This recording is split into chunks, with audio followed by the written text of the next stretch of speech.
এরপর কয়েক মাস পরে এসেছে, ফের 5 দিনের মাথায় চলে গিয়েছে। এইদিকে ওদের ঠিকমতো কথাও হয় না। এভাবে আর কতদিন বলো? নেহাত মেয়েটা ভালো বলে কিচ্ছুটি বলছে না। অন্য কোনো মেয়ে হলে তোমার ছেলের এই কাণ্ড সহ্য করতো না। আমি বাবু কিছু জানি না। তুমি আগামীকালই মেয়েটাকে তাহসিনের কাছে রেখে আসবে। তা অবশ্য ঠিকই বলেছ। ঠিক আছে, তবে তুমি বৌমাকে আজই জানিয়ে দাও। গোছগাছেরও তো ব্যাপার আছে, তাই না? আমি এখনই যাচ্ছি। নাজমা বেগম রোদেলাকে যেয়ে জানায় সবটা। রোদেলাকে ব্যাগ গুছিয়ে রাখতে বলেন। ওর শ্বশুরের সাথে সকালে রওনা হবে। রোদেলা নাকচ করে। সে এখানেই থাকবে, তার শ্বশুর শাশুড়ির সাথেই থাকবে, ওনাদের ছেড়ে দূরে যাবে না। কান্নাকাটি শুরু করে দেয়। নাজমা বেগম আর তাজউদ্দিন মাহমুদ অনেক বুঝিয়ে রোদেলাকে রাজি করায়। রোদেলার বাবাকেও জানিয়ে রাখে আগামীকালই রোদেলা চট্টগ্রাম চলে যাবে। রোদেলার বাবা জানান আগামীকাল সকালের দিকে এসে মেয়ের সাথে একবার দেখা করে যাবেন। রোদেলা তার ব্যাগপত্র গুছিয়ে নেয়, সাথে নেয় উপন্যাসের বইগুলো আর প্রয়োজনীয় কাগজপত্র। কারণ যেহেতু চট্টগ্রামে শিফট হচ্ছে, সেহেতু সেখানেই কলেজে ভর্তি হতে হবে। তখন অনেক রাত। খাওয়া দাওয়া শেষে রোদেলা নিজের রুমে এসে ডায়েরিটা নিয়ে বসেছে সবে। এতদিনে টুকটাক অনেক লেখাই লিখেছে, আজও লিখতে বসলো। ডায়েরির সাদা পাতার কলমের আঁচড় কাটছিল। লিখতে থাকলো। মাহমুদ সাহেব, আগামীকাল আপনার সাথে দেখা হচ্ছে। আচ্ছা, আমাকে দেখার পর আপনার অনুভূতি কেমন হবে? আমাকে দেখে আপনি কি চমকে যাবেন না? আপনার ভালো লাগবে নাকি জেদ উঠবে? আপনি কি খুশি হবেন না? তবে যাই বলুন, আমি কিন্তু অনেক খুশি হব। যদিও প্রথমে ভেবেছিলাম যাব না, কারণ মা আর বাবাকে ছাড়া কি করে থাকবো। পরে আবার আপনাকে দেখার লোভ সামলাতে পারলাম না। আর এখানে আপনাকে ছাড়া থাকতে আমার ভীষণ খারাপ লাগে। রাত হলে বেশ ভয়ও লাগে, তাই রাজি হয়ে গেলাম। আর মা বাবা যেহেতু এতটা জোর করলেন, তাই ওনাদের কথার উপর আর কিছুই বলতে পারলাম না। সকাল হওয়ার অপেক্ষা। তারপরই প্রায় 1 মাস পর আপনার সাথে দেখা হতে চলেছে। আমি তো খুব খুশি। আর আপনি? রোদেলা লেখা শেষ করে ডায়েরিটাও ব্যাগে পুরে রাখলো। ব্যাস, ব্যাগ গোছানো শেষ। এবার শুধু যাওয়ার পালা। পরের দিন সকাল সকাল রোদেলার বাবা আর তার ছোট বোনটা রোদেলাকে বিদায় জানাতে এলো। যাওয়ার পর রোদেলা নাজমা বেগমকে জড়িয়ে কেঁদে ফেলল। এই মানুষটা তাকে মায়ের মতো এতটা দিন স্নেহ দিয়েছেন, ভালোবেসে। এই মানুষটাকে ছাড়া থাকতে তার খুব কষ্ট হবে যে। একে একে সবার থেকে বিদায় নিয়ে রোদেলা তার শ্বশুরের সাথে চলল তার জনাবের কাছে। এবার দেখার পালা তার জনাব তাকে দেখে খুশি হয় নাকি দুটো ধমক লাগায়। তাহসিন থাকে চট্টগ্রাম ক্যান্টনমেন্টে। সেখানেরই একদম শেষ প্রান্তের কোয়ার্টারে থাকে সে। অপেক্ষাকৃত নিরিবিলি জায়গা। তার কর্মস্থল থেকে এই কোয়ার্টারটা দেওয়া হয়েছে। শুধু তাকেই না, তাদের সেনাপ্রধানের সকলের জন্য থাকার ব্যবস্থা করে দেওয়া হয়। মেজর তাহসিন মাহমুদের কোয়ার্টারটা ছিল সেনানিবাসের দোতলা ভবনের ওপরের তলায়। দুটো বড় বড় রুম, একটা রুমের সাথে লাগোয়া বারান্দাও আছে। দোতলা এই ভবনের দক্ষিণ পূর্ব কোণার ঘরটায় মেজর তাহসিন মাহমুদের। অনেক জার্নি করে অবশেষে তাজউদ্দিন আর রোদেলা চট্টগ্রামে এসে পৌঁছান। আস্তে আস্তে দুপুর গড়িয়ে যায়। ওনারা একটা রেস্টুরেন্টে দুপুরের ভোজন সেরে নেন। এরপর রোদেলাকে নিয়ে তাহসিনের কোয়ার্টারের কাছাকাছি এসে তাহসিনকে ফোন দিলেন। এই সময়ে ছেলে ক্যাম্পে আছে সেটা তিনি ভালো করেই জানেন। তাই তো তিনি তাহসিনের কোয়ার্টারের কাছাকাছি এসে তাহসিনকে ফোন করেন, জানান তিনি আছেন, সে যেন দেখা করে। তাহসিন অল্প কিছুক্ষণের জন্য ক্যাম্প থেকে অনুমতি নিয়ে আসে। আর এসে যখন রোদেলাকেও দেখে, তখন সে যেন আকাশ থেকে পড়ে। হুট করে তার বাবা আর বউয়ের আগমন তার বোধগম্য হলো না। ওইদিকে প্রায় 1 মাস পর পর তাহসিনকে দেখে রোদেলা ভেতর ভেতর আনন্দে লাফিয়ে ওঠে, তবে ভয় কিছুটা গুটিয়ে যায়। মনে পড়ে এতদিন কি করে তাহসিনকে সে ইগনোর করত। সুযোগ পেয়ে দুদিন তাহসিনকে কথাও শুনিয়ে দিয়েছিল। এরপর তো অভিমান করে আর কথাই বলেনি। সেসব ভেবেই যেন এখন লজ্জা লাগছে। তাহসিন একবার রোদেলার দিকে তাকিয়ে তারপর তার বাবার দিকে তাকিয়ে বলল, তোমরা হঠাৎ এলে যে? তাজউদ্দিন মাহমুদ গম্ভীর গলায় বললেন। বৌমাকে দিতে এসেছি। তাহসিন ভ্রু কুঁচকে বলল, মানে? মানে আর কি, বৌমা এখন থেকে তোমার সাথেই থাকবে, ওকে এখানেই কলেজে ভর্তি করিয়ে দিবে। কিসব বলছো বাবা? এটা আমার কর্মস্থল, ভুলে গেলে? আর জানো না এখানে কতটা রিস্ক থাকে? এতটা রিস্ক নিয়ে ওকে এখানে রাখবো মানে? আমি তো ঠিকমতো বাসায়ও থাকি না, ও তখন কোথায় থাকবে বলো? কেন তোমার বাসায়? ঠিকমতো বাসায় থাকো না, কিন্তু রাতে তো অন্তত বাসায় ফিরো, তাই না? তখন তো একবার হলেও মেয়েটা তোমাকে দেখতে পারবে, কথা বলতে পারবে। এভাবে সংসার হয় না। মেয়েটা আমাদের চোখের সামনে মন খারাপ করে থাকে, সেসব দেখতে ভালো লাগে না। এত কথা বুঝি না, তুমি ওকে আর তোমার কাছেই রাখবে। আমার জানা মতে তুমি আগে থেকেই ফ্যামিলি থাকার রেজিস্ট্রেশন করে রেখেছিলে, এমনকি বিয়ের পরপর স্ত্রীর নামও অন্তর্ভুক্ত করে নিয়েছিলে।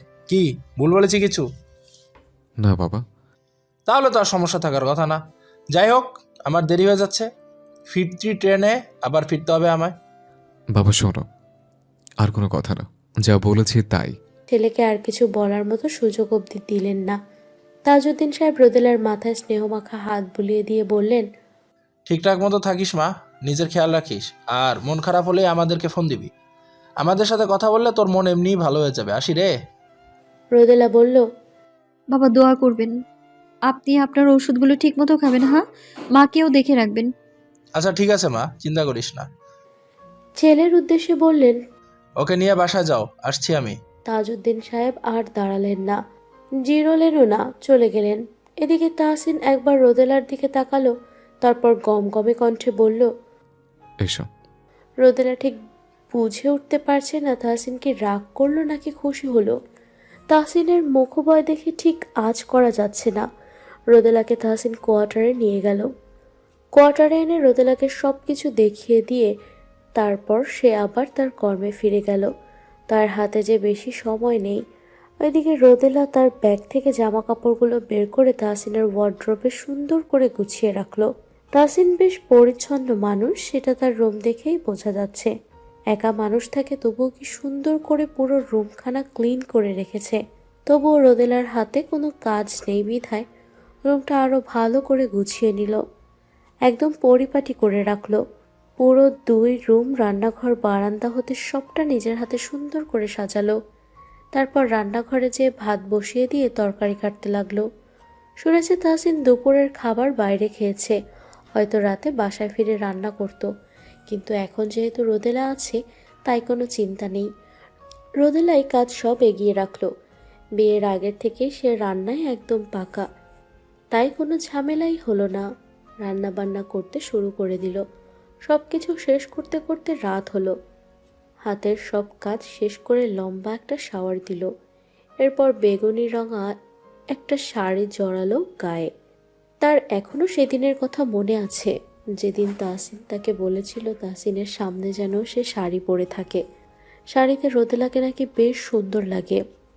সে কথা ভেবেই রোদেলা মুচকি হাসলো। তাহসিনের বলা কথার পর থেকে রোদেলা সবসময় শাড়ি পরে শাড়িতে নিজেকে অভ্যস্ত করে নিয়েছে।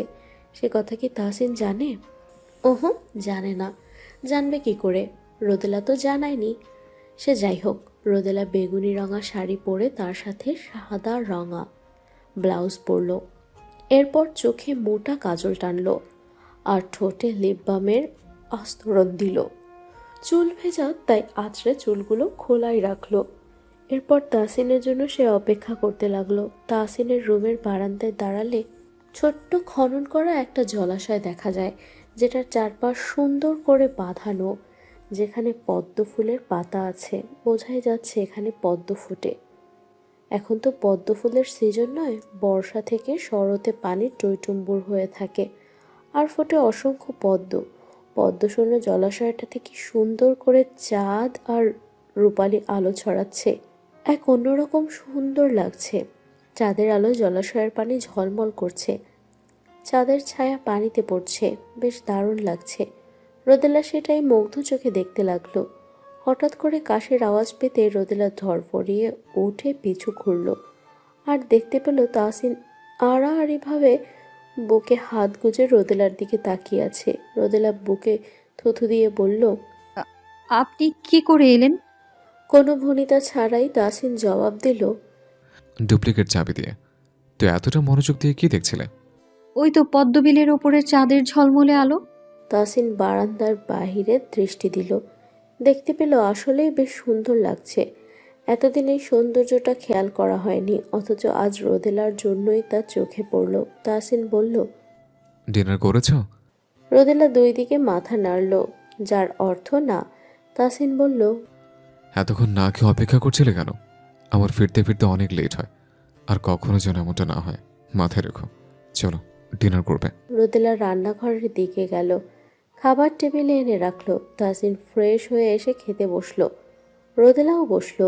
তাহসিন খেতে খেতে বলল, বাহ, তোমার রান্নার হাত দেখছি খুবই ভালো।